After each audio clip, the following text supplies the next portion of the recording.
Okay, तो यार बताया यार, प्रीवियस हमने क्या टॉपिक स्टार्ट किया हुआ था, क्या टॉपिक डिस्कस हो गया था हमारा? Gauss law.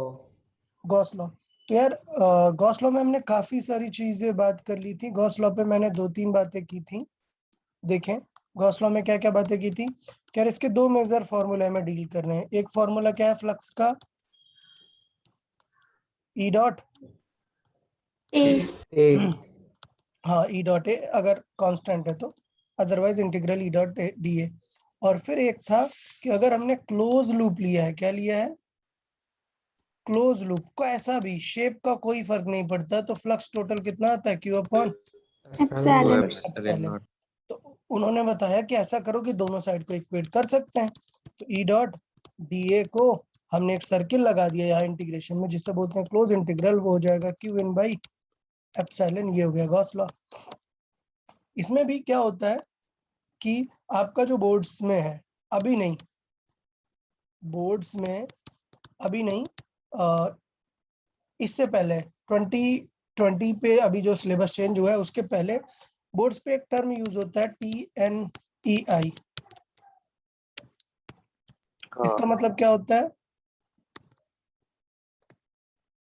Total normal electric induction. क्या होता है टोटल नॉर्मल इलेक्ट्रिक इंडक्शन? मतलब गॉस लॉ को क्या किया है, टोटल नॉर्मल इलेक्ट्रिक इंडक्शन के फॉर्मेट में दिया हुआ है। तो ये टोटल नॉर्मल इलेक्ट्रिक इंडक्शन क्या है, तो इस एप्सिलॉन नॉट को अगर इसमें मल्टीप्लाई करते हैं फ्लक्स में, तो उसी को बोलते हैं क्या, टोटल नॉर्मल इलेक्ट्रिक इंडक्शन। मतलब क्या, epsilon naught into phi closed को क्या बोलते हैं,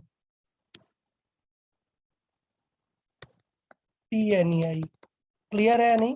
तो ये जरूरत नहीं है ऐसा कुछ, क्योंकि बोर्ड्स में रहता है तो अपन को इतना टेंशन लेने की जरूरत नहीं है।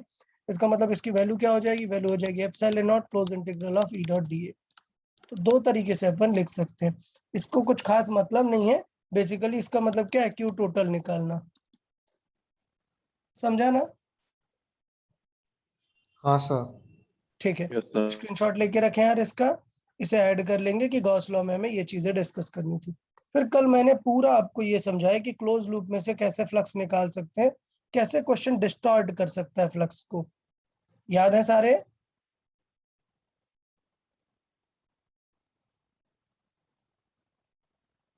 यार बताते जाए, सारे कैसे समझ आ गए थे? हाँ सर। ओके, लास्ट मैंने एक ये ऐड किया हुआ था, देखें क्या है ये। A point charge is kept at the center of a hemisphere. Find the flux passing through it. तो यार ये हेमिस्फीयर के सेंटर पे रखा है, तो मैंने क्या बताया था कि कुछ भी हो सिमेट्रिकली फील हो जाए अगर चार्ज, तो कैलकुलेशन करना इजी हो जाता है। तो अगर सिमेट्रिकली रखना है तो मैं नीचे क्या रखूंगा, हेमिस्फीयर। एक हेमिस्फीयर। तो इसका मतलब पूरे से क्यू अपॉन एप्सिलॉन नॉट जा रहा होगा, तो रिमेनिंग वाले से कितना जाएगा, हाफ। हाफ। क्लियर है कि नहीं यार? अब कुछ लोग बोल रहे होंगे सर क्लोज ही तो करना था, एक ऐसे बॉक्स क्यों नहीं लगा दिया। क्या मैं गलत कह रहा हूं क्या? बिल्कुल चलेगा, सही है, बिल्कुल चलेगा। Answer Q upon epsilon not होगा, बट तब मैं ये नहीं बोल पाऊंगा कि इस पूरे स्फीयर को हाफ ही मिलने वाला है एज कंपेयर टू दिस। क्यों? क्योंकि दोनों की सिमेट्री अलग अलग है। इसलिए हमेशा कैसे ऑब्जेक्ट्स पिक करने होते हैं क्लोज करने के लिए, सिमिलर। क्यों? क्योंकि आप कंपेयर कर पाओ कि यार अगर इसको इतना फ्लक्स मिल रहा है तो इसे भी इतना फ्लक्स मिलेगा। क्लियर है या नहीं? हाँ सर। ओके, तो उसके आगे हम कंटिन्यू करने वाले थे Gauss law for charge density. ठीक है, चले समझ लेते हैं। आज स्टार्ट करते हैं क्या, Gauss law for charge density. तो यार समझने का ट्राई करो, कितना सिंपल आइडिया है। मुझे पता है कि यार इंटीग्रल ई डॉट डी ए क्या है, Q in by epsilon not. जबकि हमें क्या चाहिए इस बार, चार्ज डेंसिटी। तो क्या लगता है थ्योरेटिकली किसका डिवाइड होना चाहिए क्यू में, डीए का। ए का? अच्छा, वॉल्यूम। वॉल्यूम का डिवाइड होना चाहिए। ठीक है, लेकिन अगर मैं एक्चुअल बात करूं यहाँ पर, तो प्रॉब्लम किस चीज की होगी, यहाँ पर क्या है, एक इंटीग्रेशन है ना। ठीक, तो मैं एक रफ आइडिया पहले आपको बताता हूं कि अगर इंटीग्रल है तो डिफरेंशियल से ही सॉल्व होगा, बट एक रफ आइडिया है कि आप दोनों साइड किसका डिवाइड कर सकते हो, वॉल्यूम का। तो मैं इंटीग्रल टर्म हटा रहा हूँ, एक कॉमन सेंस समझा रहा हूँ कि अगर आपको चार्ज डेंसिटी चाहिए, charge density upon epsilon naught, तो यहाँ पर क्या आ जाएगा, E dot D A by V, और वॉल्यूम को क्या लिख सकते हैं, डिस्टेंस इनटू एरिया, मतलब डिस्टेंस कैंसिल आउट होगा, बस ई बाई एक्स टाइप आएगा। और मुझे पता है यार ई बाई एक्स नहीं करेंगे, जब भी डिवाइड होता है तब हम क्या करते हैं, डिफरेंशिएशन। फंक्शन के फॉर्मेट में अगर डिवाइड है तो डिफरेंशिएशन। तो बताएं फॉर्मूला लर्न करना सबको समझ आया कि नहीं, फॉर्मूला लर्न करना कितना इजी हुआ। क्या करेंगे फॉर्मूला लर्न करने के लिए कि यार क्यू में वी का डिवाइड चाहिए, तो इधर भी वी का डिवाइड किया, और वी हो गया क्या, area into x, area cut हो गया, ई बाई एक्स आ गया, ई बाई एक्स क्या आ गया, रो अपॉन एप्सिलॉन नॉट। रो क्या है, चार्ज डेंसिटी। तो हमें पता है कि यार ई डिफरेंट फंक्शंस हो सकते हैं, मतलब ई में आई कैप भी हो सकता है, जे कैप भी हो सकता है ना, और के कैप। तो इसलिए इसमें क्या है, पार्शियल डिफरेंशिएशन आएगा। तो ये बन जाता है final Gauss law for charge density. क्या बन जाता है, partial differentiation of electric field with respect to X Y and Z. ये क्या आ जाता है, रो अपॉन एप्सिलॉन नॉट। और मुझे पता है कि अगर मुझे फील्ड निकालनी है और क्वेश्चन में क्या दिया है, पोटेंशियल, तो फिर एक बार और डिफरेंशिएट कर सकते हैं, याद है। यस हाँ सर। इसका मतलब अगर पोटेंशियल गिवन है तो फिर क्या होगा, एक तो माइनस बाहर आ जाता है और दो बार डिफरेंशिएट करना पड़ेगा।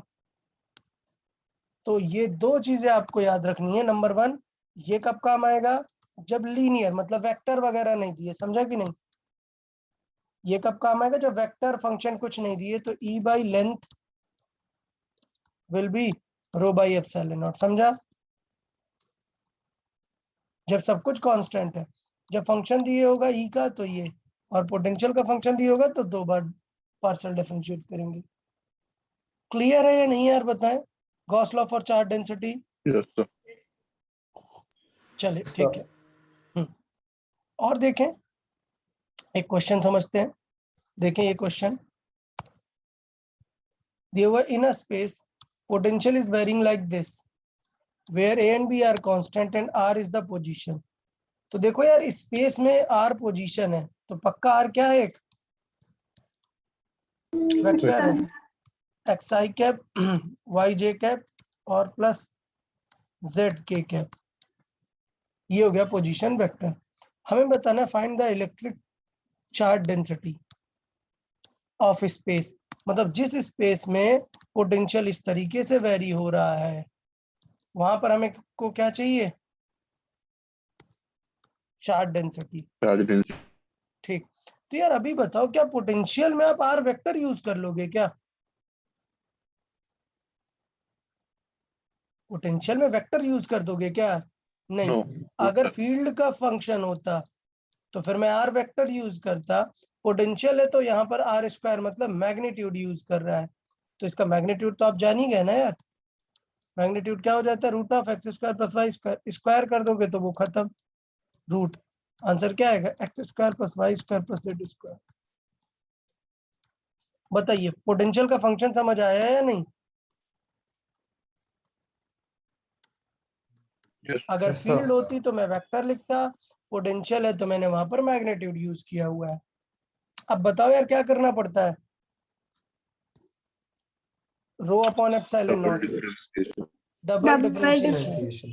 और वो भी कौन सा वाला, पार्शियल वाला। Partial. बी तो खत्म ही हो गया ना, बी तो हर बार खत्म होगा। जब एक्स के रेस्पेक्ट में करोगे तो वाई जेड क्या हो जाएगा, Constant. Zero. कांस्टेंट मतलब जीरो। जीरो। इसका मतलब क्या होगा, माइनस ए एक्स स्क्वायर बचा पार्शियल के लिए, तो ये क्या आएगा 2ax, और नेक्स्ट टाइम x का भी करेंगे तो सिर्फ क्या बचेगा, माइनस 2a। Minus 2. दो बार डिफरेंशिएट करके क्या आएगा, -2a -2b -2, सॉरी हर बार 2a ही आएगा ना, वाई स्क्वायर में भी Yes, a sir. और जेड स्क्वायर में भी a। तो इसका मतलब क्या हो जाएगा, -2a -2a। तो टोटल कितना हुआ 6 2a और यहाँ पर सॉरी 6a Plus. और माइनस माइनस प्लस, तो रो कितना आ जाएगा 6a एप्सिलॉन नॉट। तो ये फंक्शन वाली बातें हैं, डिफरेंशिएट करना आपको आना चाहिए, इसके लिए ज्यादा कुछ बड़ी बात नहीं है पार्शियल डिफरेंशिएशन। बताइए समझ आया कि नहीं पार्शियल डिफरेंशिएशन कैसे करना है? सर ठीक है, Yes. तो ये बहुत ही अच्छा क्राइटेरिया था। अगर आपको ये फॉर्मूला नहीं पता तो ये क्वेश्चन कभी कर ही नहीं सकते थे आप, समझा कि नहीं यार? तो ऐसे वाले जो फॉर्मूले हैं ये बिल्कुल एग्जाम पर्सपेक्टिव से बहुत ही इंपॉर्टेंट होते हैं, क्योंकि जब आप टेस्ट वगैरह दोगे ना तो आपको हार्डली है कि 10 टेस्ट में एक क्वेश्चन मिलेगा इसका, इसलिए क्या करते हैं आप भूल जाते हैं, और अगर भूल जाने वाली चीज है तो एग्जाम में आने की पॉसिबिलिटी फुल है। तो यार याद रखेंगे कि नहीं इस चीज को हमेशा, इसलिए मैंने पूरा हेडिंग डाल के अलग से सेक्शन लिखा दिया है। क्लियर है भाई? Yes sir. तो अब अपन गॉस लॉ के नेक्स्ट पार्ट पे चलते हैं, जिसे हम लास्ट पार्ट बोलेंगे। और बिकॉज ये बोर्ड्स में भी है इसलिए मैं आपको एक डेरिवेशन समझाऊंगा, बाद में मैं डायरेक्ट सॉल्व करूंगा।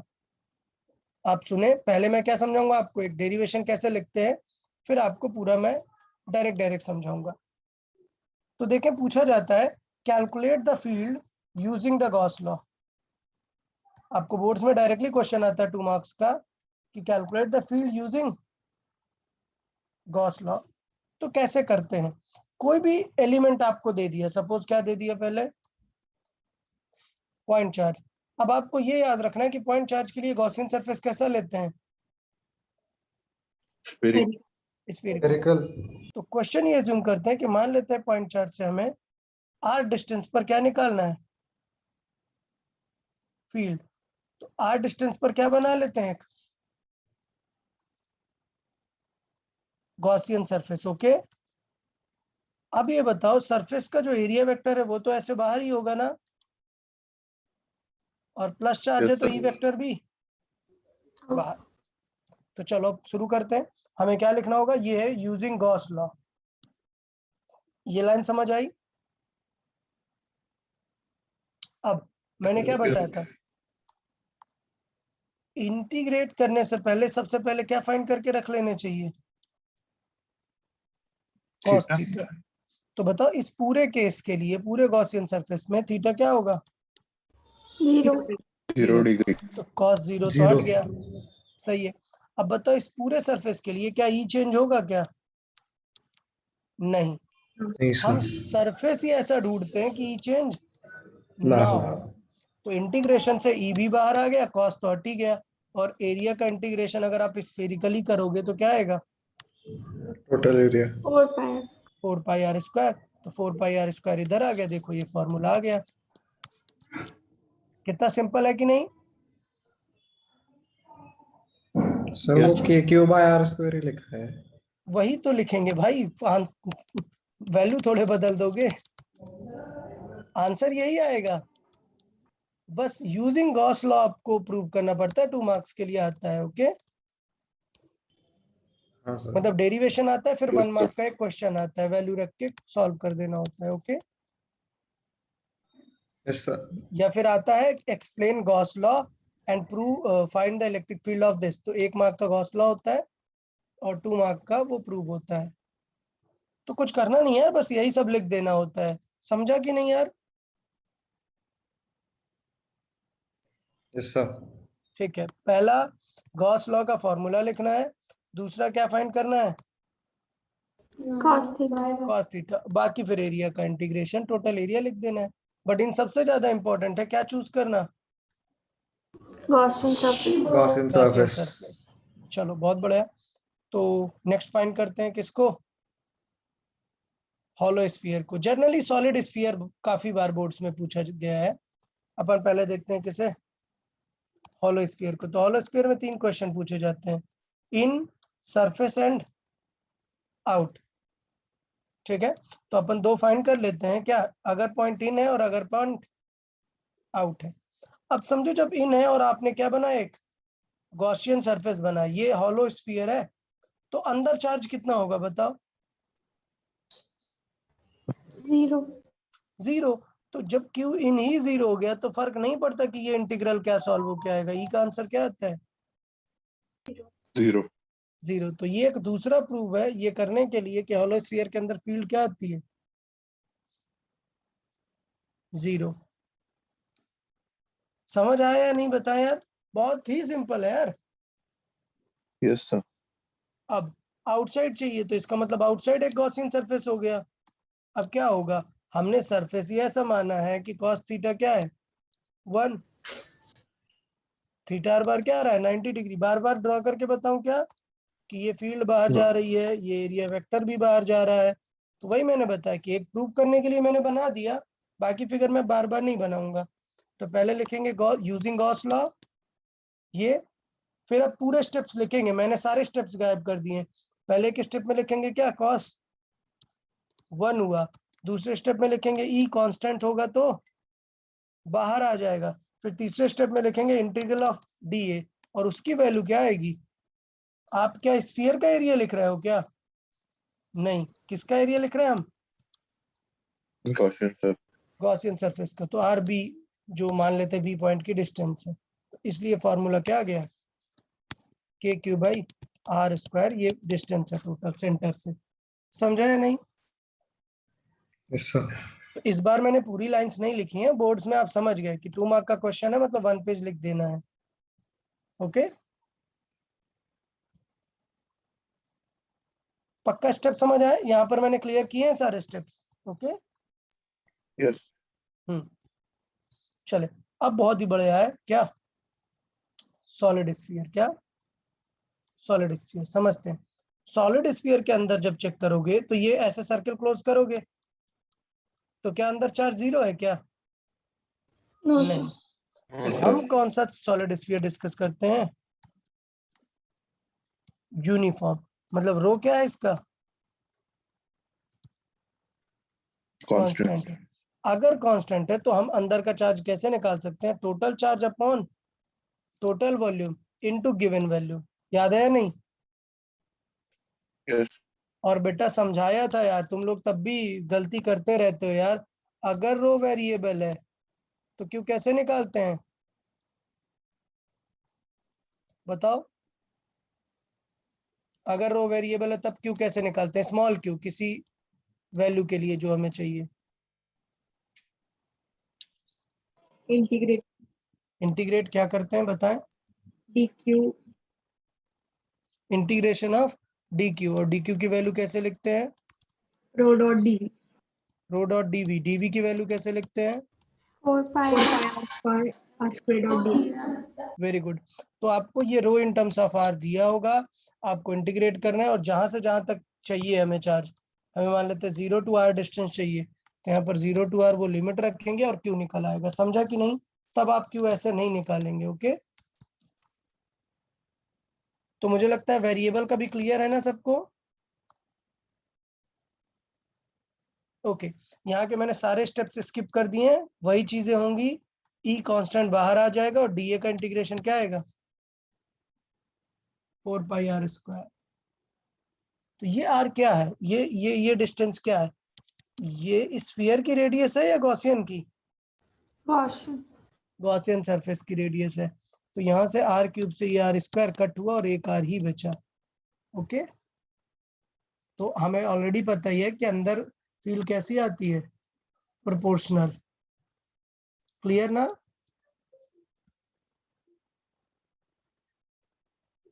यार बताएं क्लियर है या नहीं।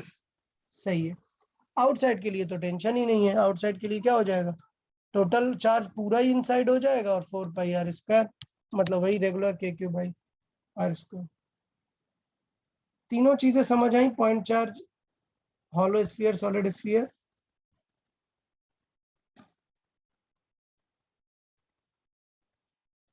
यार बताएं तीनों चीजें क्लियर हुई। Yes sir. ओके नेक्स्ट है इनफाइनाइट वायर, याद है इनफाइनाइट वायर, कोई बताओ यार इनफाइनाइट वायर का फॉर्मूला क्या आता है ई का 2 K lambda by R Okay, lambda by r. I cap. K lambda by R. Okay good. अब हम इसे गॉस से ट्राई करते हैं। तो यार समझाया था अगर इनफाइनाइट वायर है तो सरफेस कैसा चूज करना पड़ेगा cylindrical. अब फील्ड वर्सेस एरिया बनाते हैं। इस सेक्शन पे फील्ड इधर होगी, एरिया भी किधर होगा, इधर। इधर पे अगर देखोगे तो फील्ड तो वैसे ही रहेगी ना, +4 से फील्ड खत्म नहीं होगी, बट इधर का एरिया कैसा होगा, परपेंडिकुलर। तो यहाँ से क्या समझ आया कि मैंने 3 सरफेस लिए, 1, 2 एंड थर्ड वाला कर्व्ड वाला। तो यार अभी क्लियर है कि आपको क्लोज इंटीग्रल सॉल्व करना है। क्या सॉल्व करना है, क्लोज। तो क्लोज को मैंने कितने पार्ट में डिवाइड कर दिया, 3 पार्ट्स में। तो अभी देखो मैंने क्लोज वर्ड हटा दिया, अब मैंने 3 ले लिए कि E इंटू DA का एरिया, 2 का एरिया और थर्ड का एरिया। और बिकॉज आपको पूरा लिखना है यार, देखो मैं बोल रहा हूँ कि बार बार मैं यहाँ पे नहीं लिख रहा हूँ, आप यहाँ पर समझ गए क्या है थीटा, 90 डिग्री। तो फॉर सरफेस नंबर 1 थीटा कितना है, 90 डिग्री। तो cos 90 क्या हो जाएगा, 0। इसलिए ये टर्म 0, ये टर्म 0, सिर्फ ये वाला टर्म बचा। ओके ना। और इस वाले टर्म के लिए थीटा कितना है, 0, मतलब cos थीटा 1। सिर्फ इंटीग्रेशन ऑफ सिर्फ क्या बचेगा, DA, टोटल एरिया। तो बताओ कट सरफेस का एरिया कैसे निकाल सकते हैं, 2 पाई r इंटू L, जितना बड़ा सिलेंडर हम एज्यूम करेंगे। अब यहाँ पे चाहिए क्यूब इनसाइड, इनसाइड कितना चार्ज है, तो मुझे पता है कि इसकी डेंसिटी लैम्डा है, बट यूज करेंगे उतने ही लेंथ का तो इनसाइड चार्ज देखोगे ना। तो L एक हाइपोथेटिकल पैरामीटर था यहाँ पर कि हमने कुछ L लेंथ का सिलेंडर मेजर किया, तो उस L लेंथ बराबर ही इनसाइड चार्ज देखोगे ना। यार समझा कि नहीं। तो ये फॉर्मूला जो है ये बिल्कुल फेमस होता है बोर्ड्स में, ये भी इंपॉर्टेंट है। बोर्ड्स में जनरली सॉलिड स्फीयर या फिर इनफाइनाइट वायर पूछा जाता है काफी। इसे टर्म्स में बदल सकते हैं। तो 4 चाहिए, 2 का मल्टीप्लाई कर लिया, तो ये नीचे वाला क्या बन गया, के लेमडा, 2 के लेमडा भाई आर, ये आ जाएगा। Okay,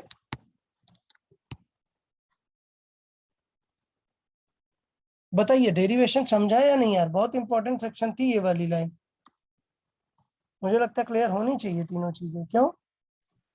Yes. Yes, sir. चले, तो ये 0 के याद रखना है कि 0 क्यों हो गया ये।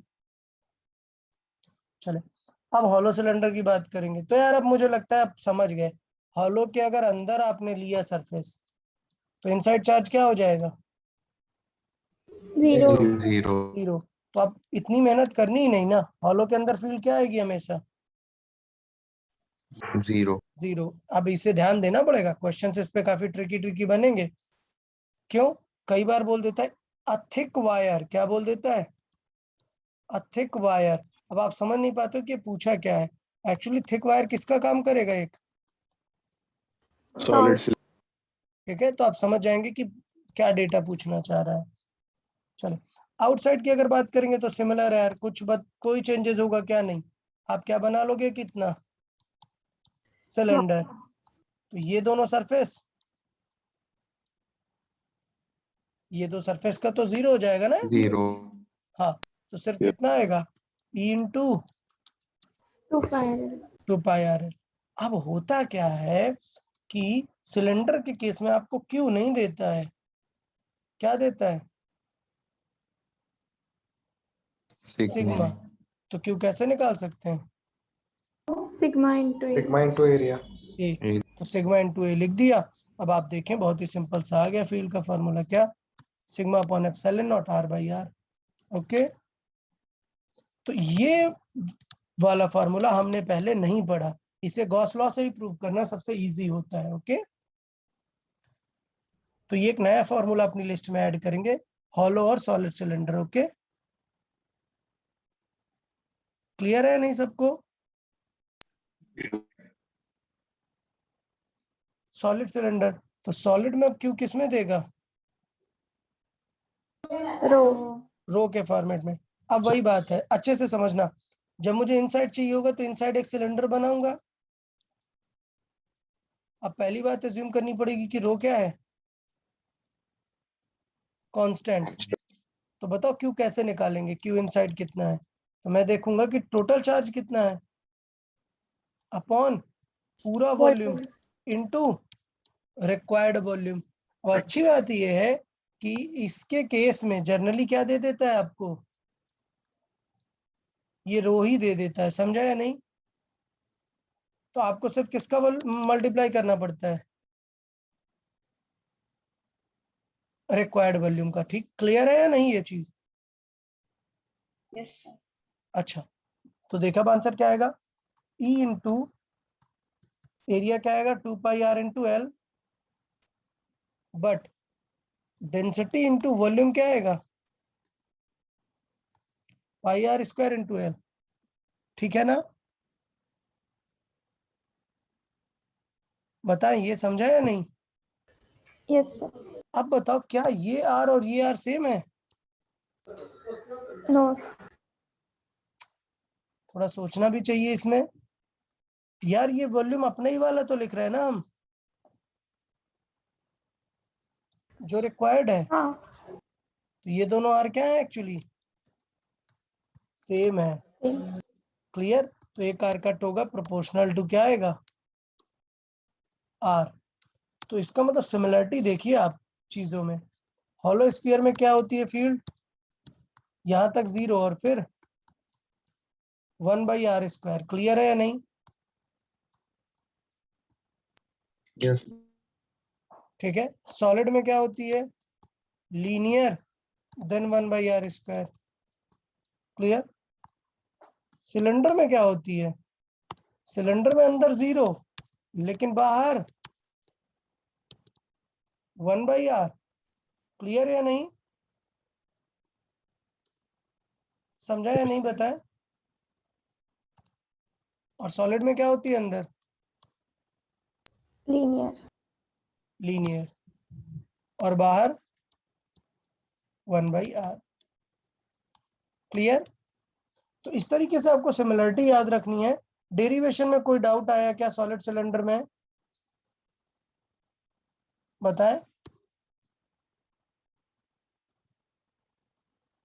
ये डेरिवेशन, अब क्वेश्चन ये क्या ये लर्न रखना है क्या फॉर्मूला? नहीं यार, एक्स्ट्रा मत बढ़ाओ फॉर्मूला, 1 मिनट में आ जाता है ना ये फॉर्मूला।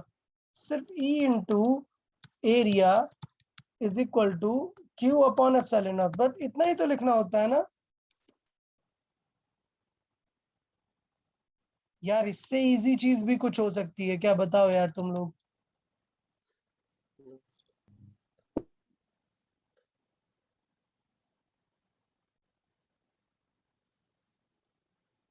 यार कोई बोल भी दो, कुछ समझ आया कि नहीं? Yes, sir. Yes, sir. ठीक है, ठीक है। होप कि आप लोग को समझ आया, क्योंकि यार अब बेटा इससे इजी फिजिक्स में, वो भी क्लास 12th में, पॉसिबल ही नहीं है। ओके, तो बहुत ही सिंपल वे है ई निकालने का। आपको बस थोड़े से टेक्निक लर्न करना है, कमांड लेके आना है कि जल्दी से आप ई और ए को लिख पाए और क्यू भी लिख पाए। क्यों? क्योंकि कई बार सिग्मा होगा, कई बार रो होगा, उनके टर्म्स में लिख पाए। अगर आउटसाइड देख रहा है तो टेंशन ही नहीं है, फिर से वही ई इंटू एरिया क्या होगा 2πr/L। लेकिन अब जो वॉल्यूम यूज करोगे आप, अब तो क्यूब उसका सिलेंडर का यूज करोगे ना, उसके बाहर थोड़े ना फील्ड है, मतलब उसके बाहर चार्ज थोड़े है। समझा ना? मान लेते हैं हमें इतनी दूर फाइंड करना है, तो आप इतनी दूर यूज नहीं करेंगे ना, चार्ज तो सिर्फ R तक ही है। ओके ना? Yes, sir. हाँ, तो फील्ड प्रोपोर्शनल टू क्या आ जाएगी, 1/r आ जाएगी। चलिए नेक्स्ट इंपॉर्टेंट आइडिया, बहुत ही इंपॉर्टेंट आइडिया ये, क्या, प्लेन शीट। एक और ऐड कर देता हूं इसके साथ, थिक शीट। थिक शीट मैंने बताया था कि थिक शीट मतलब एक कंडक्टर से है हमारा।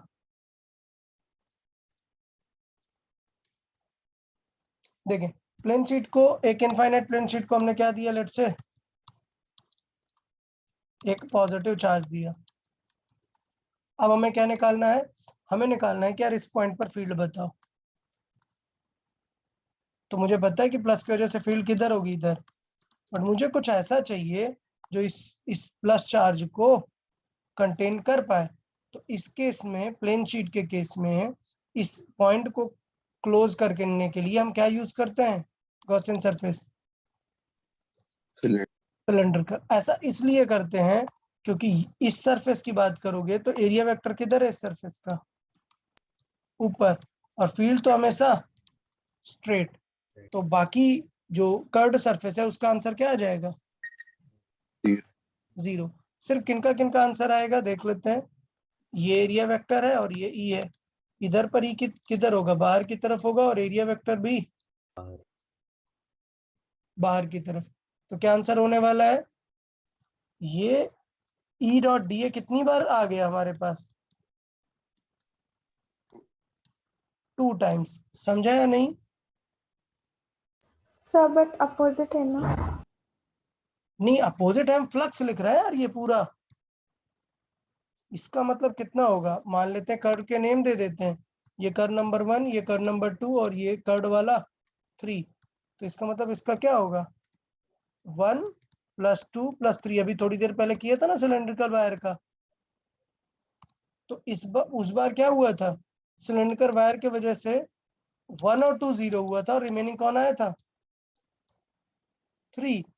इस क्वेश्चन के अकॉर्डिंग कौन सा 0 हो रहा है, 3। और जो वैल्यू है फ्लक्स की तो वो तो पॉजिटिव ही होगा ना, क्योंकि ई और ए सेम है। यहाँ पर भी क्या होगा,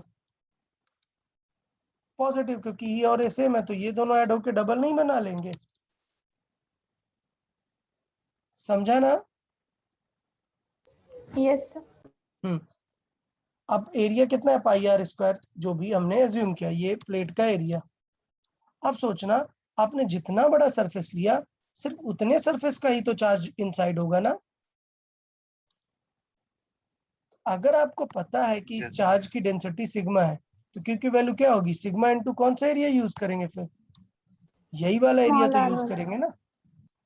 तो सिग्मा इनटू यही वाला तो एरिया यूज करेंगे। तो ये एरिया क्या हुआ, कट, और फॉर्मूला क्या आ गया, σ/2ε0।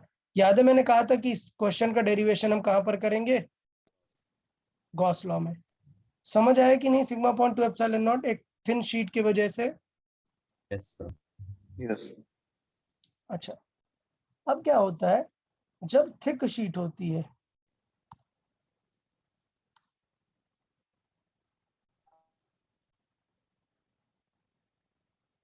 जब थिक शीट होती है, समझें, तब क्या होता है प्रॉब्लम।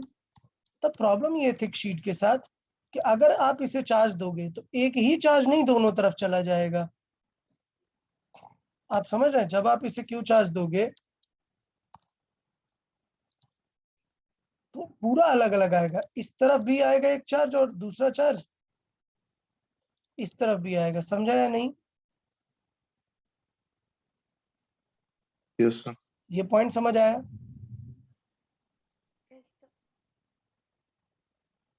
ये पॉइंट समझ आया कि नहीं है, कि जो चार्ज डेंसिटी है वो एक्चुअली में क्या है, दोनों साइड पे डिस्ट्रीब्यूटेड है।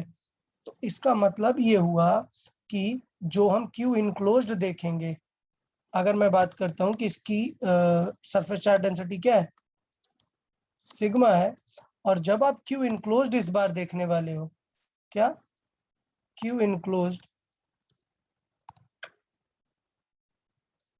ये तो दोनों साइड का सरफेस ऐड हो जाएगा ना इस बार। समझा या नहीं? Yes. तो इसमें सिर्फ इतना सा फर्क पड़ता है कि E इंटू πr² ये सही है, और ऐसे दो सरफेस मिलते हैं, लेकिन सिग्मा इंटू ये जो πr² है, ऐसे भी दो सरफेस ही मिलते हैं इधर। समझा? यस। इसलिए आंसर क्या आने वाला है, पहले भी मैंने बताया था, लर्न करके रखना। ई की वैल्यू आती है सिर्फ क्या, Sigma upon epsilon. Sigma upon epsilon naught. तो दोनों में डिफरेंस और वैल्यू याद रहेगी। Yes sir. ठीक है। अच्छा, कुछ बुक्स में क्या करता है, इसके डेरिवेशन को इस तरीके से करता है, समझे। मैं दूसरा मेथड भी समझा देता हूँ डेरिवेशन। ये क्या है, थिक प्लेट, क्या है, थिक प्लेट। तो चार्जेस दिए हुए हैं, मतलब ऐसे बाउंड्री में रहेंगे दोनों साइड। अब कुछ लोग क्या करते हैं, इसका गॉसियन सरफेस ही अलग पिक करते हैं, ऐसा पिक करते हैं गॉसियन सरफेस। तो क्या डबल चार्जेस यूज होंगे क्या इनसाइड इनक्लोज में, बताएं, क्यू इनक्लोज इस बार कितना है? सिर्फ एक एक ही सरफेस यूज हो रहा है ना। बट एक प्रॉब्लम होगी यहाँ, हमें पता है कि इस बार हम कंडक्टर के अंदर हैं, तो कंडक्टर के अंदर ई क्या होती है? 0 0। तो क्या दूसरे सरफेस पे सॉल्व करने की जरूरत पड़ी क्या? ई नहीं, नहीं, सिर्फ एक ही जगह पर ई डॉट ए आएगा आपका, तो इसका मतलब टेंशन नहीं हुई। इस बार E dot pi are square ही आने वाला है, is equal to sigma into pi are square upon epsilon naught. तो ई का आंसर क्या आता है? Sigma upon epsilon. समझा कि नहीं यार दोनों तरीके से? Yes sir. तो ये थोड़ा सा इंपॉर्टेंट है, यहाँ से हम ये यहाँ पर मार्क कर लेते हैं, ई इनसाइड 0 कर देंगे तो इस मेथड से भी सेम आंसर ही आता है। बताइए गॉस लॉ को लेके क्लैरिटी है या नहीं?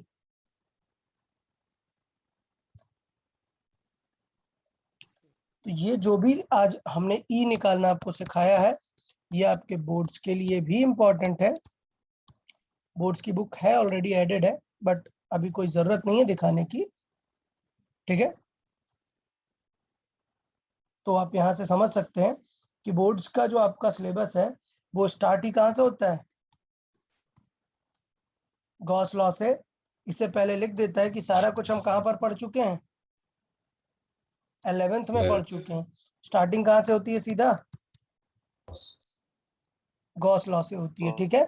और यहाँ पर मैं भी डिटेल नहीं समझाऊंगा, सिर्फ आपको दिखा रहा हूँ कि बोर्ड्स में क्या क्या है। तो एप्लीकेशन ऑफ गॉस लॉ है, पहले आपको क्या सॉल्व करवा रहा है, आप देख के फिगर समझ सकते हैं क्या सॉल्व करवा रहा है। पॉइंट चार्ज, हॉलो स्फीयर या सॉलिड स्फीयर, यही तीन चीजें ऐसे स्फेरिकल रहेंगी। देखा electric field intensity due to uniformly charge spherical shell और हॉलो स्फीयर। मतलब देख रहा पॉइंट चार्ज गायब ही कर दिया, सीधे से शुरू किया सेल। तो ये समझ गया ना यार, ये स्टोरी पूरी लिखनी पड़ती है, ठीक है। और पूरी मेहनत करके आंसर वही आने वाला है, समझा? Yes, sir. ओके। फिर उसके बाद इसी पे न्यूमेरिकल क्वेश्चन बनता है, जब बोर्ड्स का सॉल्विंग करेंगे तब और डिटेल में देख लेंगे। फिर बताया मैंने इनफाइनाइट लॉन्ग वायर, तो याद है दो ही इंपॉर्टेंट सबसे ज्यादा है आपके बोर्ड्स के लिए, स्फीयर और इनफाइनाइट लॉन्ग वायर। अब इनफाइनाइट लॉन्ग वायर ऐसे पूरा आपको दिखाना पड़ता है, ये सरफेस 1 है, ये सरफेस 2 है, ये 3 है।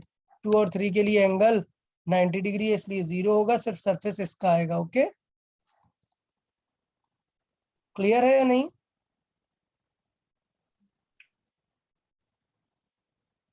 यार क्लियर हुआ या नहीं ये चीज? Yes, sir. ठीक है। फिर इनफाइनाइट शीट का भी है, मुझे लगता है मैंने समझा दिया है, आप सबको समझ आ गया ना? यस ठीक है, एक बार बुक रीड करोगे तो हो जाएगा, उतनी कोई बड़ी बात नहीं है। ओके, थिक शीट का नहीं है आपके में। फिर सीधे स्टार्ट हो गया क्या? पोटेंशियल एंड पोटेंशियल एनर्जी, वो सारा कुछ आपको करवा दिया गया है कि पोटेंशियल कैसे निकालना है, पोटेंशियल एनर्जी कैसे निकालना है, सारी चीजें। तो यही थोड़ा सा आपके सेक्शन में है कि डिफरेंट पॉइंट पर पोटेंशियल कैसे निकालना है। एंट्री हो गई किसकी? डाइपोल की। तो बोर्ड्स में थोड़ा सा रैंडम है आपके, कभी भी कुछ भी लेके आ जाता है, बट आपको आइडिया लगा गॉस लॉ में तो किसी को दिक्कत नहीं है ना यार डेरिवेशंस में?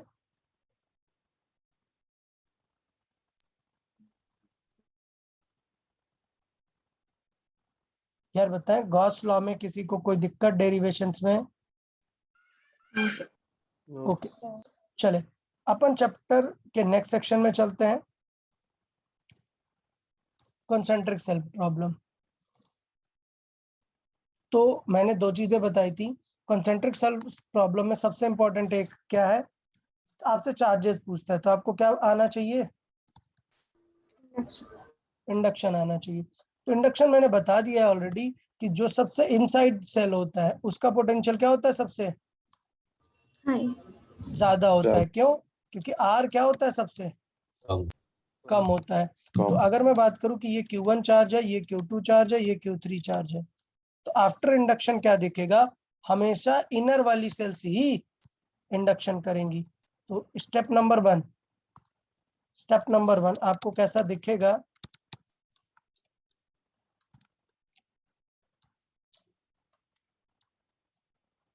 तो अभी सबसे पहला स्टेप क्या दिखेगा आपको, यहाँ पर Q1 दिखेगा और इस सरफेस के इनसाइड पूछेगा आपसे what is the surface charge density inside, तो यहाँ पर आपको इनसाइड क्या दिखेगा,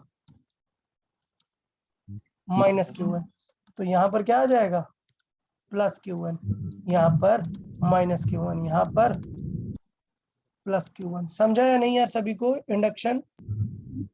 Yes, sir.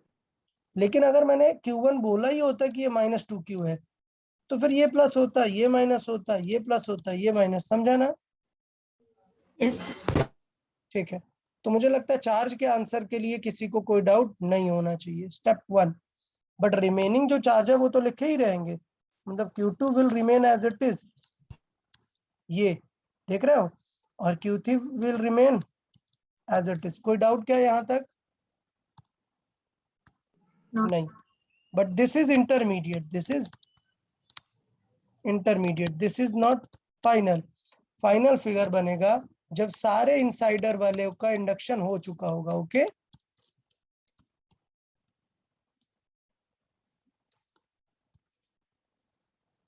तो ये बनेगा क्या, फाइनल फिगर। तो फाइनल फिगर देख लेते हैं। Q1 अपना रहेगा ही रहेगा, ये Q1 रहेगा ही रहेगा। यहाँ पर क्या एक्स्ट्रा आ गया था, एक -Q1, यहाँ पर प्लस +Q1, यहाँ पर -Q1 और यहाँ पर +Q1। क्लियर? रिमेनिंग रेड वाला बना देते हैं, इसके पास ऑलरेडी Q2 था, यहाँ पर Q3 था, लेकिन अब Q2 वाला भी अपनी बाहर की सेल्स को क्या करेगा, इंडक्शन देगा। तो यहाँ पर अगर +Q2 अंदर था तो यहाँ पर क्या आएगा, -2 -Q2, तो यहाँ पर क्या आ जाएगा, +2. +Q2। तो ये होगा final charge on each surfaces of shell. समझा कि नहीं यार सभी को?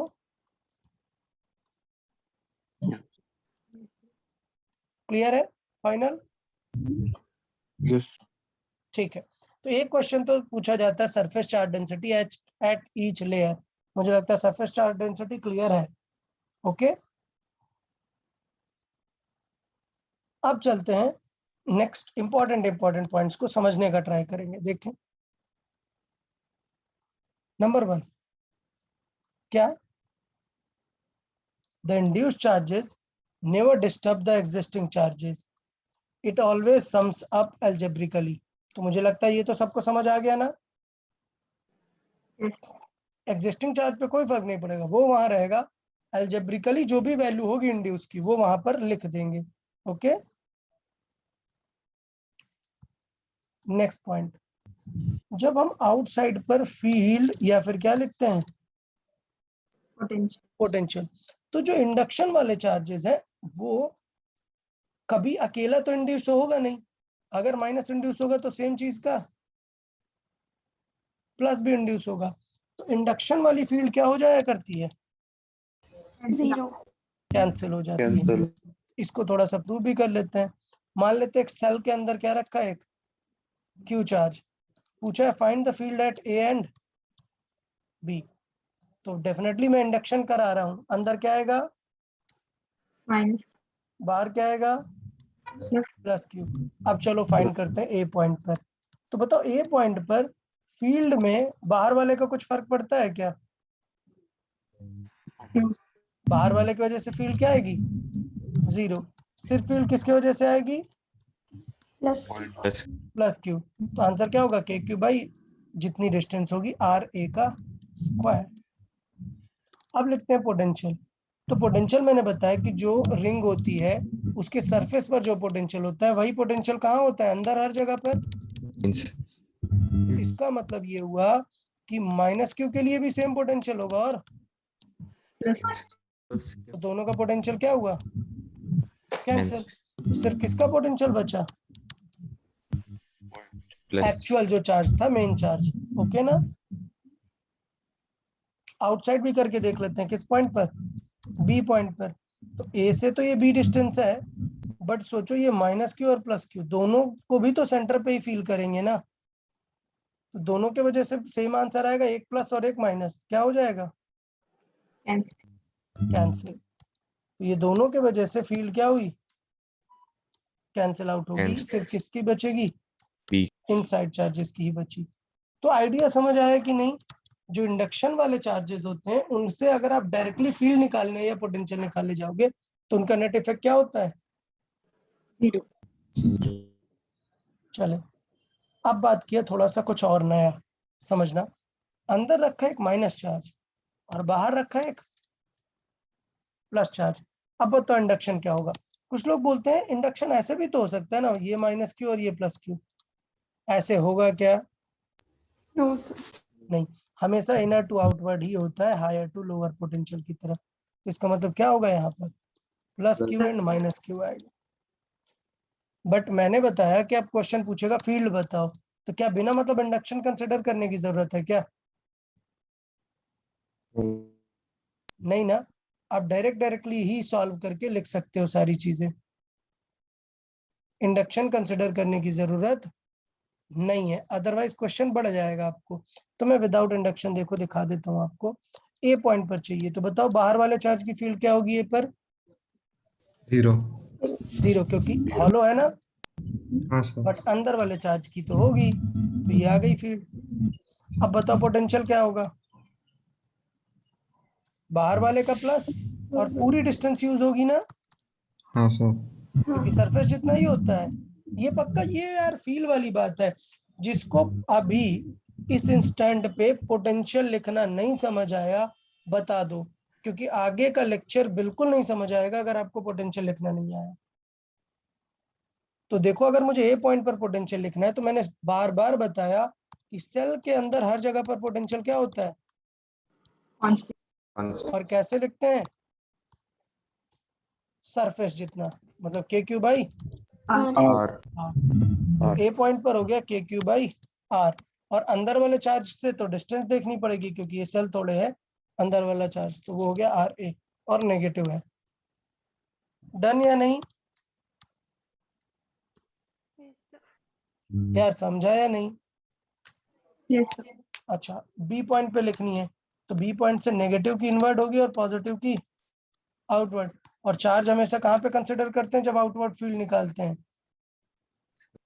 सेंटर पर। तो सेंटर पर नेट आ जाएगा क्या? Q minus Q upon R square. Okay, same चीज पोटेंशियल लिखना है तो सेम पोटेंशियल भी कर सकते हैं। ओके, कोई डाउट क्या है यहाँ तक?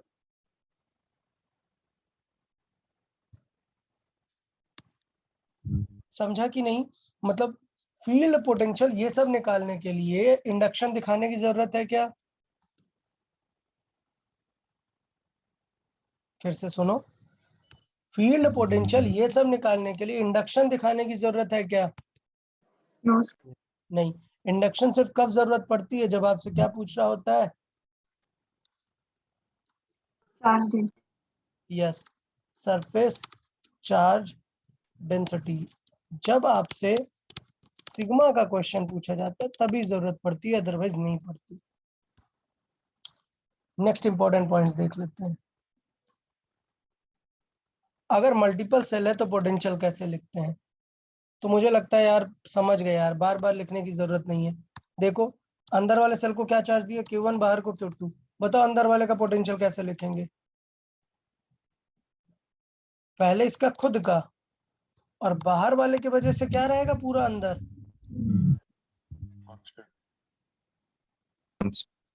कांस्टेंट। तो ये हुआ KQ1/R1, ये क्या है उसका? खुद का। और ये KQ2/R2 क्या है? बाहर वाले का। समझा या नहीं? यस।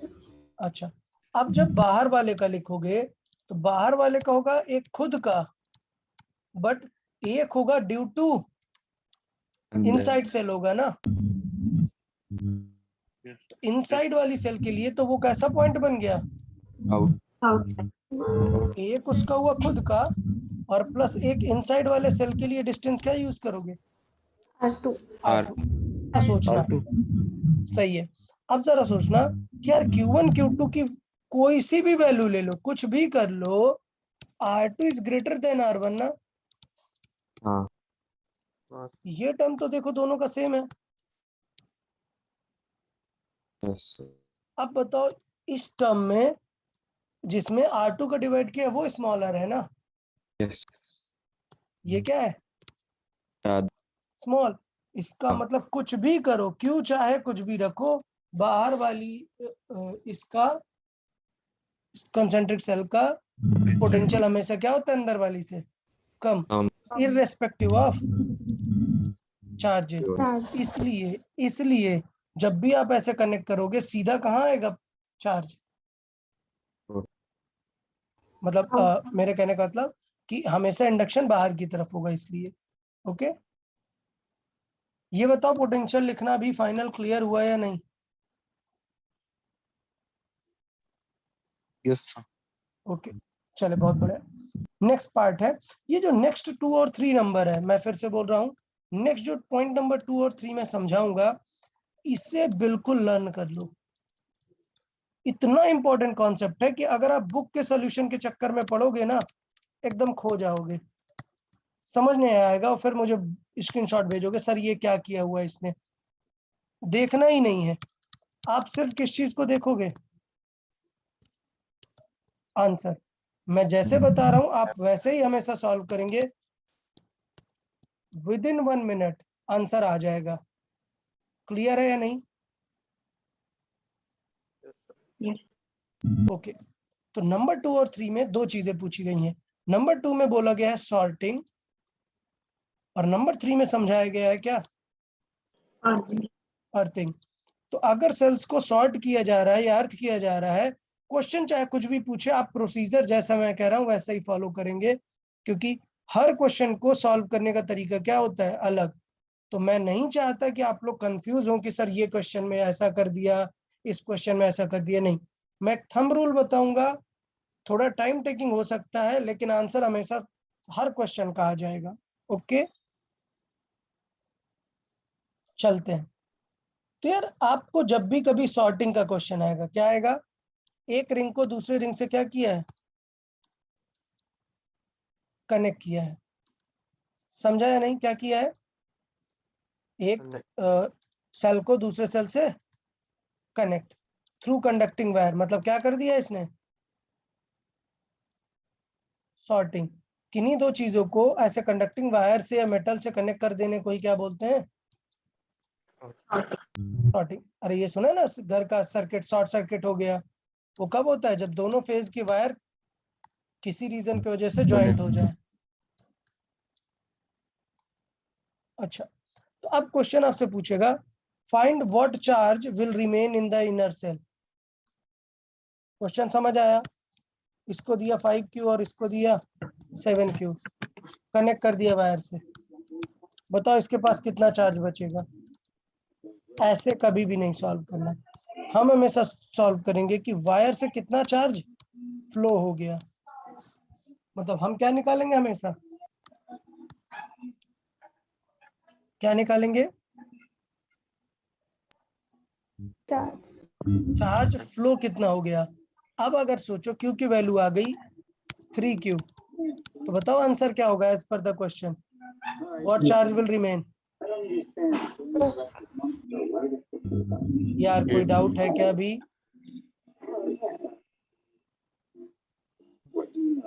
फिर से मैंने कहा हम हमेशा क्या सॉल्व करेंगे वायर के केस में, Charge. Charge phloem through the wire. सोचो उसका आंसर आया 3Q, तो हमारा जो क्वेश्चन पूछ रहा था वो था what charge will remain inside, कितना बचा, Okay. ये। अच्छा अब बताओ, सोचो अगर Q की वैल्यू आ जाती -4Q, तब क्या आंसर होता। अंदर आ रहा है। अंदर आ रहा है चार्ज। एग्जैक्टली तो इसका मतलब ये है कि उल्टा हो रहा है, तो इसका मतलब इसके पास कितना हो गया, 9. 9Q। चाहिए तो इस तरीके से कंजर्वेशन लगा सकते हो, +4Q रख दो -4Q रख दो और बोल दो कि -4Q तो चला गया ना, कितना बचा 9Q। बताएं मैं क्लियर हूं या नहीं इस चीज को लेके सब लोग। यार क्लियर Yes, है sir. नहीं? अच्छा, अब सॉल्व कैसे करेंगे? सॉल्व करने के लिए तो हमें क्या चाहिए? इक्वेशन। तो यार बेटा चार्ज कब तक फ्लो होता रहेगा बताइए? इक्विलिब्रियम। इक्विलिब्रियम को थोड़ा और अच्छे से बताओ। चार्ज कैपेसिटी कैपेसिटी नहीं, जब तक दोनों का क्या नहीं सेम हो जाएगा, पोटेंशियल सेम नहीं होएगा। चार्ज फ्लो होता है हायर पोटेंशियल से लोअर पोटेंशियल, तो जब तक दोनों का पोटेंशियल सेम नहीं हो जाएगा तब तक नहीं होगा। अच्छा, दो कंडक्टिंग स्फीयर में मैंने ये बताया था ना, चार्ज तब तक फ्लो होता रहेगा जब तक कि उनकी कैपेसिटी के अकॉर्डिंग स्टोर नहीं हो गया। तो वो जो कैपेसिटी निकाली जाती है वो कहाँ से निकाली जाती है? पोटेंशियल से। Potential. इस टॉपिक के बाद वही टॉपिक है कैपेसिटी करके, कैपेसिटर। नेक्स्ट टॉपिक है अपना कैपेसिटर, वहां पे समझाऊंगा कि इनडायरेक्टली कैपेसिटी मतलब क्या है। पोटेंशियल सेम नहीं हो जाए तब तक। तो कब तक फ्लो होता रहेगा? जब तक कि पोटेंशियल सेम नहीं हो जाए। तब आपको क्या करना है समझना, थ्योरेटिकली समझना चीजों को। क्या करना है, अगर मैंने कह दिया कि क्यू चार्ज फ्लो कर गया है कहाँ, वायर से, तो इसके पास कितना रिमेनिंग बचा? Q1 Q1 माइनस क्यू, और इसके Minus पास Q2 plus Q. अब क्या लिख दो? सबके पोटेंशियल लिख दो। तो अभी थोड़ी देर पहले सिखाया था ना पोटेंशियल लिखना। इनर वाले का पोटेंशियल कैसे लिखेंगे? इसका खुद का और प्लस बाहर वाले का। इसका खुद का देखो ये हो गया, और आउट वाले का ये हो गया। समझा या नहीं? Yes. अब आउट वाले का क्या होगा? आउट वाले का खुद का होगा, मतलब ये उसका खुद का हुआ, जो कि क्या होने वाला है? कैंसिल। अब क्या बचेगा? अंदर वाले के वजह से बाहर, तो डिस्टेंस क्या यूज होगी? R2. अब यार एक कॉमन सेंस आएगा कि यार ये तो कभी पॉसिबल ही नहीं है ना, क्या कि यहाँ पर R1 है और यहाँ पर R2, ऐसा कभी पॉसिबल है क्या कि ये इक्वल हो जाए? नहीं। नहीं, सिर्फ एक ही कंडीशन में पॉसिबल है कि ये टर्म क्या हो जाए?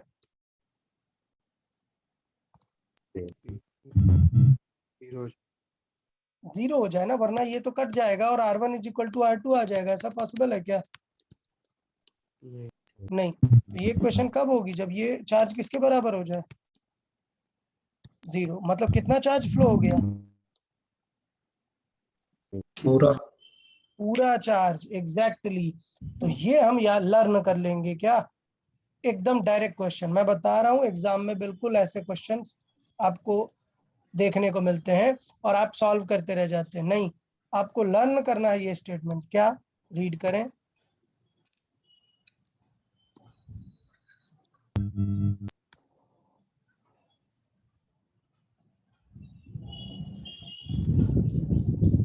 याद रहेगा?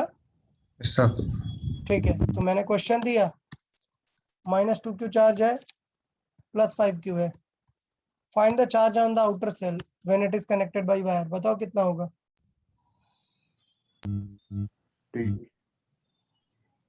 3 पक्का ना?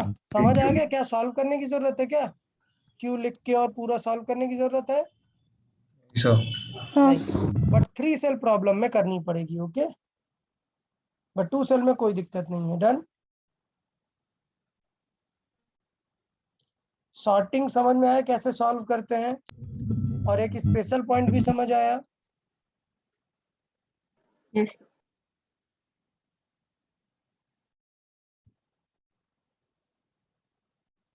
Next third point. Third point में हम क्या करने वाले हैं? सेल को क्या करने वाले हैं? Earthing. अर्थिंग करने वाले हैं। ग्राउंड। तो दो पॉसिबिलिटीज है ना, इधर इनर सेल को अर्थिंग कर दिया या फिर आउटर सेल को। ओके या नहीं? Yes, sir. आउटर सेल का शॉर्टकट होता है, इनर का नहीं होता, सॉल्व ही करना पड़ेगा। ओके, तो मैं पहले आपको सॉल्विंग सिखाऊंगा फिर शॉर्टकट समझाऊंगा। ओके, चले। यार अगर इनको मैंने वायर से कनेक्ट किया था तो आपने क्या एज्यूम किया था? Charge flow Q charge flow हो गया। फर्क नहीं पड़ता क्वेश्चन क्या पूछ रहा है। क्वेश्चन पूछ रहा है कितना रिमेन हुआ। क्या आपको सोचने की जरूरत है क्या पहले? नहीं। नेक्स्ट, जब अर्थिंग करता है तो आपसे क्वेश्चन पूछता है find how much charges phloem. Clear? तो जब फ्लो पूछता है या अर्थिंग करता है तब हम क्या एज्यूम करते हैं?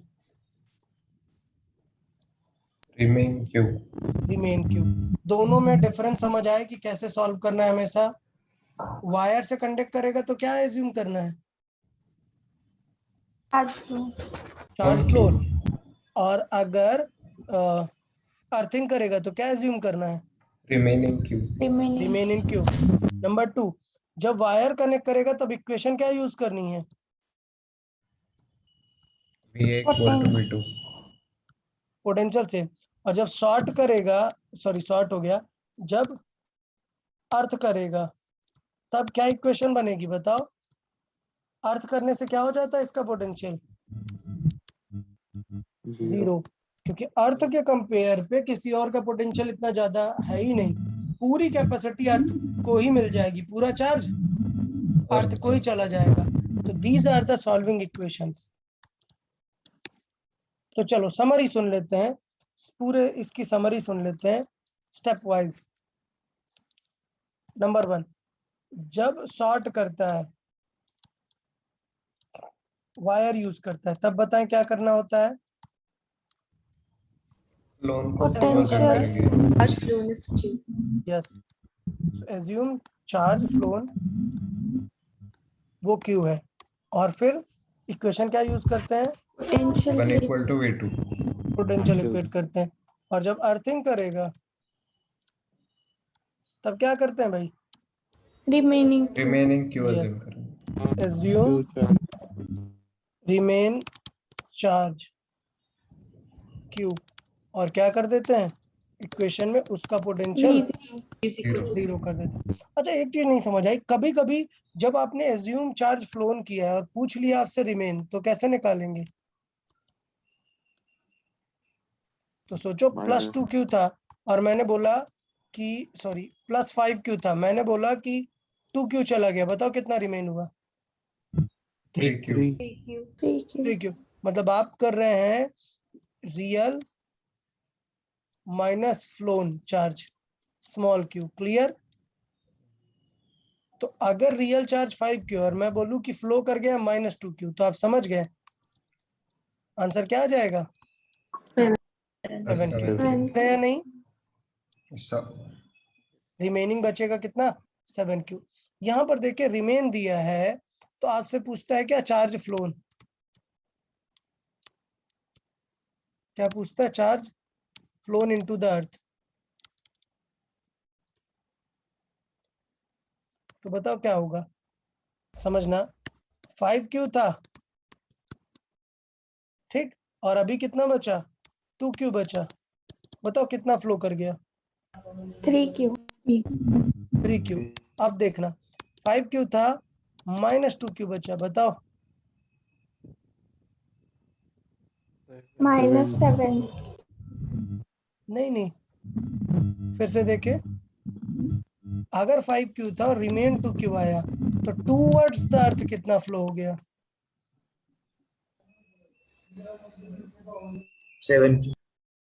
7Q। पता है क्यों?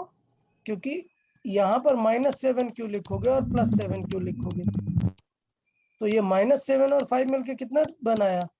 -2Q। और +7Q कहाँ चला गया? अर्थ में।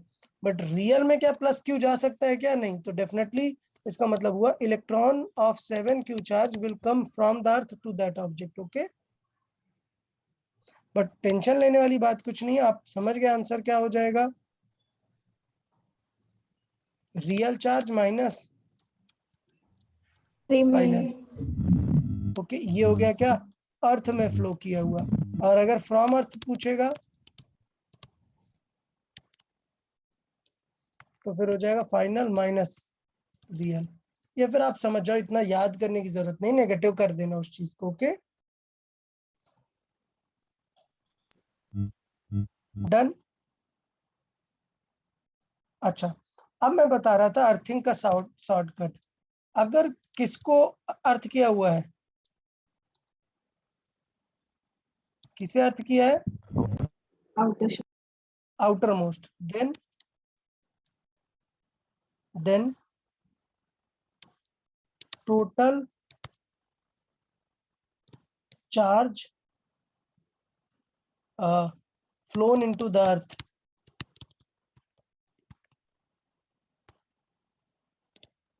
is equal to actual plus induced। अब देखो यार, अब तुम सोचोगे सर ऐसा क्यों है, ये मैं बता रहा हूं कि सॉल्व करके हमेशा आंसर ऐसा ही आता है। आप समझ रहे हो, इसीलिए मैंने बोला था कि ये शॉर्टकट है, आपको नहीं रखना, आप सॉल्व कर दो, आंसर वही आएगा। आंसर किसके जैसा दिखेगा हमेशा? Actual plus induced. Clear? Reason क्यों है? क्योंकि इंड्यूस्ड चार्ज जो आउटर मोस्ट में है, ये दोनों चीजें कहाँ है? आउटर मोस्ट वाली। क्यों? क्योंकि इनर इंड्यूस्ड क्या होता है हमेशा? Is bounded.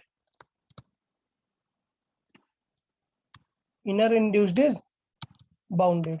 अब इसको मैं क्वेश्चन के थ्रू समझाता हूं। चलो देखिए, मैंने क्या किया, एक सेल को अंदर चार्ज दिया Q1 और बाहर वाले को दिया Q2। अब मैंने बाहर वाले को अर्थिंग किया। बताओ क्या, कैसे क्वेश्चन स्टार्ट करेंगे?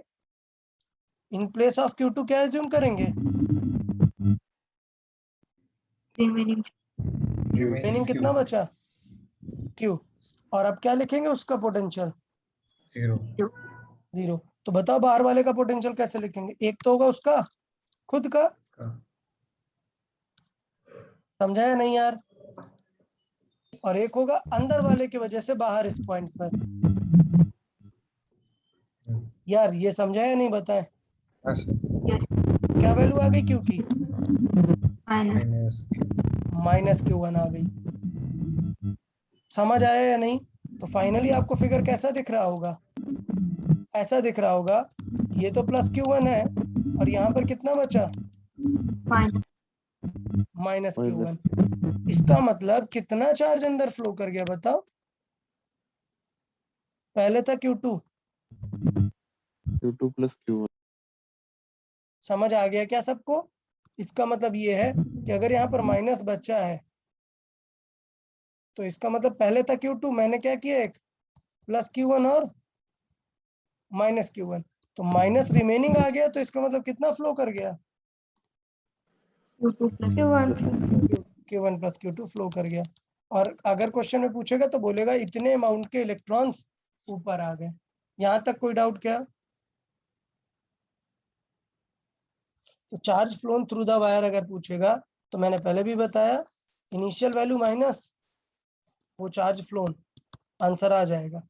समझा या नहीं? Yes. अब क्या होता है, बुक में ये दिया होता है कि जब भी आउटर सेल को कनेक्ट करते हैं तो ये जो आउटर चार्ज होता है ये अंदर चला जाता है। अब आप सोचोगे अरे ऐसा कैसे हो गया, Q1 तो मैंने बाहर बना दिया। तो एक्चुअली में Q1 बाहर नहीं है। मैंने क्या समझाया अभी? अगर डायरेक्ट आंसर लाना है तो क्या करना पड़ेगा? अरे एक्चुअल प्लस इंड्यूस्ड। इसका मतलब मुझे ये क्वेश्चन में इतना सब कुछ सॉल्व करने की जरूरत नहीं है। मुझे ये क्वेश्चन कैसे सॉल्व करना चाहिए था? induction. इंड्यूस करके। ये Q1 था, ये Q2 था। बताओ इंडक्शन कैसे काम करेगा? ये Q1 है तो अंदर, Minus. Minus Q1 Q1. बाहर, Plus. Plus Q1। तो बाहर वाला चार्ज कहाँ चला जाता है? अर्थिंग में।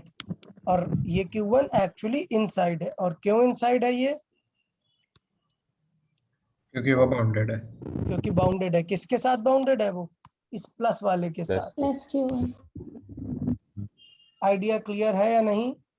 Yes sir. अच्छा, तब यहाँ पे अब एक मिसकॉन्सेप्शन आएगा।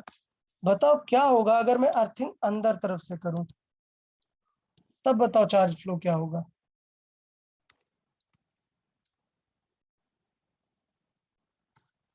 अर्थिंग अंदर से करूंगा तो बताओ चार्ज फ्लोन क्या होगा?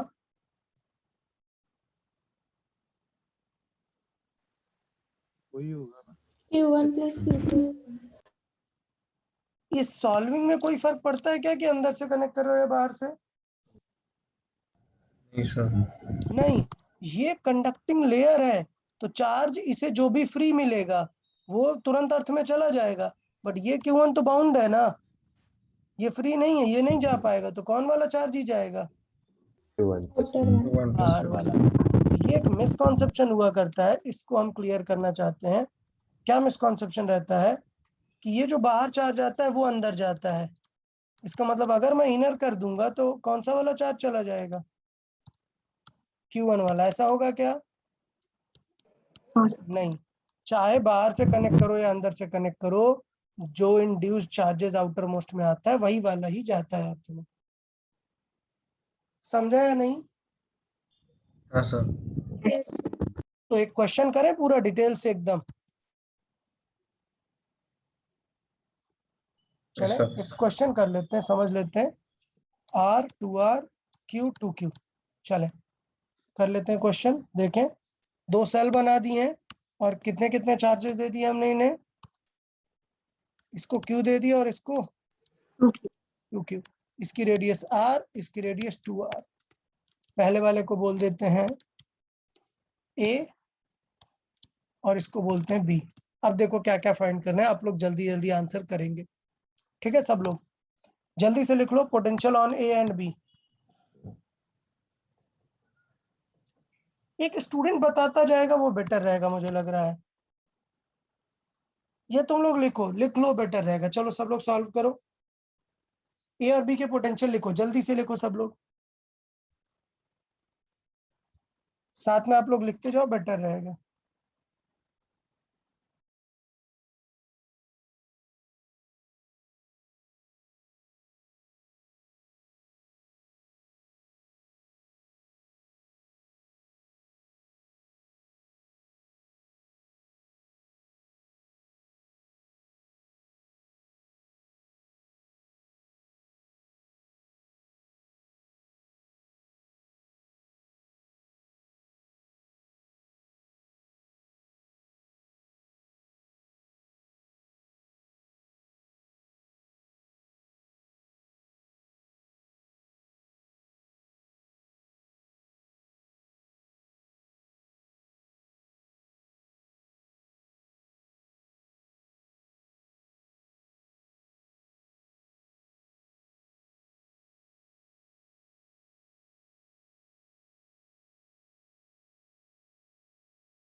यार बताया पोटेंशियल लिख लिया सभी ने?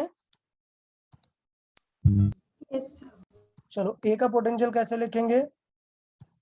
KQ बाई बाहर R खुद का, और फिर B बाहर बाहर बाहर वाले वाले का K 2Q बाई कितना? 2R 2R. समझा ना A का पोटेंशियल? का। सर। Yes, sir. ठीक है, चलो B का लिखते हैं। तो B का होगा खुद का पोटेंशियल, ये वाला, और फिर KQ by इनर 2 वाले की वजह से बाहर, मतलब KQ by Q by 2. 2R. पक्का क्लियर है सबको पोटेंशियल? सर। yes sir अब find the charge on shell A and B when they are connected by a wire. Solve करने की जरूरत है क्या? No, sir.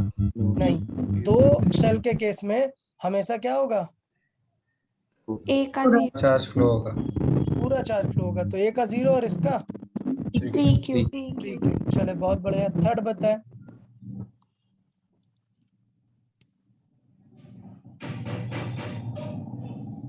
तो चलो पहले कर लेते हैं B को अर्थन। पहले हम सिंपल वाला कर लेते हैं। अगर B को अर्थन किया है तो बताओ क्या आंसर आएगा? पूछा है कितना चार्ज फ्लो हुआ, उससे पहले मैं देखूंगा कितना रिमेन होगा। बताओ क्या बताया था अगर आउटर वाले को किया है Actual actual plus induced plus induce, तो ये प्लस क्यू क्या इंड्यूस करेगा यहाँ पर, minus minus Q Q plus Q, plus तो माइनस क्यू क्या हो जाएगा इसके साथ, बाउंडेड रहेगा बाउंड। तो कितना चार्ज फ्लो हो जाएगा वहां पर, 3Q। आंसर हो गया कि अर्थ में चला जाएगा 3Q, बिकॉज प्लस 3Q जा रहा है, इसका मतलब ऊपर की तरफ इलेक्ट्रॉन्स आ रहे हैं माइनस 3Q वाले, क्योंकि प्लस Q अंदर थोड़े ना जाएगा। समझा? ये पता है ना पॉजिटिव चार्ज नहीं जाता है, ट्रेवल करता है, नेगेटिव आता है उसको बैलेंस करने के लिए। तो एक्चुअली इस वायर से 3Q अमाउंट के इलेक्ट्रॉन्स ऊपर जा रहे होंगे। अच्छा, फिर पूछता है कि what will be the final charge remaining, तो कितना रिमेन होगा, माइनस क्यू। Minus Q. तो पक्का बी वाला समझ आ गया ना, डायरेक्ट डायरेक्ट सारे। हाँ सर। Yes sir. एक ही अर्थिंग सॉल्व कर दो। अब एक ही अर्थिंग बताया था, क्या करते हैं, what are the steps. Earthing करने वाले को क्या करेंगे, potential zero. Potential zero, but उससे पहले क्या करेंगे, उसके एक्चुअल चार्ज को हटा के क्या एज्यूम करेंगे, रिमेनिंग चार्ज। कुछ एक नया चार्ज है, लेट्स से स्मॉल क्यू, और सॉल्व करते हैं, स्मॉल क्यू फाइंड करें। सॉल्व करें जल्दी से।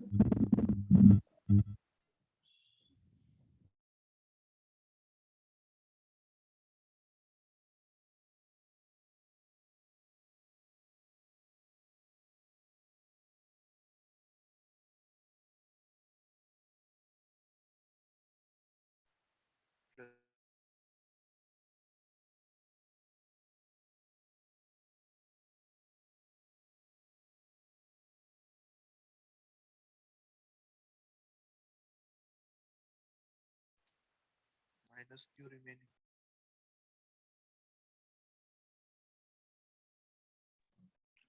बताएं कितना रिमेनिंग आया।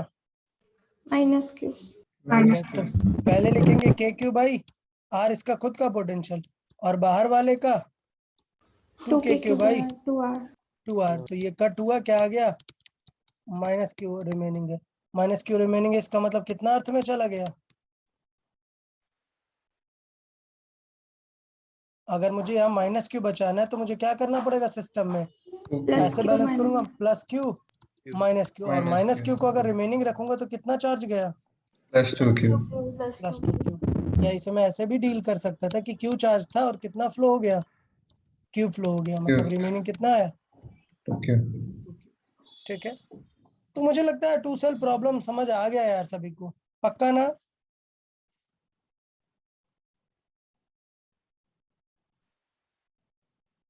ठीक है, तो टू सेल के सारे क्वेश्चंस हो गए, दोनों का अर्थिंग क्लियर हो गया। अभी क्या बात करेंगे अपन, थ्री सेल प्रॉब्लम। क्या, थ्री सेल, समझे स्टेप्स। सबसे पहले हमें तीनों का क्या लिखना आना चाहिए, Potential. पोटेंशियल। अभी मैं स्ट्रेट है बता रहा हूँ, फिर कनेक्शन पूछेगा, क्या ए बी को कनेक्ट किया, बी सी को कनेक्ट किया, या ए टू सी को कनेक्ट किया, क्लियर ना। क्या यहाँ पर डायरेक्ट बोल दोगे क्या कि पूरा चार्ज फ्लो हो गया, नहीं थ्री सर। सेल में नहीं, क्यों, क्योंकि इसमें बाहर वाले का भी तो कंट्रीब्यूशन है ना, ये चीज ध्यान देना है आपको कि आप ये नहीं कर सकते। बट आप सोचो, जब आप इस सेल का पोटेंशियल लिखोगे और इस सेल का पोटेंशियल लिखोगे, दोनों में बाहर वाले का इफेक्ट क्या होगा, फुल होगा या चेंज होगा, कुछ फुल होगा। सेम होगा। तो क्या इन दोनों की सॉल्विंग में कोई फर्क पड़ेगा क्या बाहर वाले का, नहीं। नहीं। तो जब इन दोनों को कनेक्ट करेगा तब आपको आंसर पता है, कितना चार्ज फ्लो हो जाएगा, Q. क्यू। क्यू। लेकिन जब आप इन दोनों का करोगे तब गड़बड़ है, क्यों, क्योंकि ये जो इनर वाला है इसका इफेक्ट यहाँ पर अलग है और बाहर वाले में अलग। अलग है, तो आपको सॉल्व करना पड़ेगा। फिर अगर आपने ऐसे डायरेक्ट ज्वाइन कर दिया तब भी आपको सॉल्व करना पड़ेगा, क्योंकि इस सेकंड वाले का इनर पर अलग है और आउटर पर अलग है। तो आपको ये देखना है कि अगर वो जो थर्ड ऑब्जेक्ट है उसके वजह से दोनों में सेम है तो अब तो कोई दिक्कत नहीं, डायरेक्ट आंसर हो जाएगा। अगर नहीं है तो आपको सॉल्व करना पड़ेगा। तो 3 शेल में अगर इन दोनों को कनेक्ट करता है ना तो समझ जाओ डराने के लिए कनेक्ट किया है, आंसर सीधा ये क्यू फ्लो हो जाएगा। Okay Yes, sir. अच्छा, सबसे आउटर मोस्ट को अर्थिंग करूंगा तो बताओ कितना चार्ज फ्लो हो जाएगा, अभी बताओ सब। अंदर क्यू है, -2 क्यू है, +6 क्यू है। चलो अभी सब लोग बताओ क्या आंसर होगा, कितना चार्ज फ्लो होगा अगर मैं थर्ड को आउटर मोस्ट को करूंगा। तो क्या करना है आउटर मोस्ट वाले के लिए, Actual plus induced. Actual plus induction. Shell plus Shell induced. plus induced. ये क्यू है, यहाँ पर कितना आएगा, Minus minus q यहाँ पर कितना आएगा, plus plus q Q. यहाँ Plus पर, Q. minus Q. Minus Q plus यहाँ Q. पर। plus q बस इतने से काम बन गया, कुछ और भी, minus Q का भी minus 2 होगा. q वाला -2 क्यू वाला। तो यहाँ पर क्या आएगा, +2 Q. Plus 2Q. +2 क्यू। यहाँ पर -2. minus Minus 2 q 2Q. तो बताओ क्या आंसर होगा, कितना चार्ज जाएगा, 4 Q. 5. 5Q. 5Q. क्यू। समझा या नहीं, Yes, sir. Yes, sir. पक्का। चले बहुत बढ़िया। तो मुझे लगता है कि जो डायरेक्ट क्वेश्चन शॉर्टकट हो सकते हैं, जो भी पॉसिबिलिटीज हैं वो मैंने सब बता दी हैं, जो सॉल्व करनी है वो करनी ही पड़ेंगी। तो ये क्वेश्चन आप लोग एक बार स्क्रीनशॉट ले लें, इसका पूरा आप लोग सॉल्व करेंगे, मैं नेक्स्ट लेक्चर में इसे डिस्कस कर दूंगा। ओके, मैं ये क्वेश्चन ही ऐड कर दूंगा, टेंशन नहीं लेते हैं, ठीक है। ये क्वेश्चन नोट्स में ऐड कर दूंगा, बट स्क्रीनशॉट लेके रख लें आप लोग। तो ये सारे पार्ट्स जितने भी हैं ये सब आप सॉल्व करेंगे।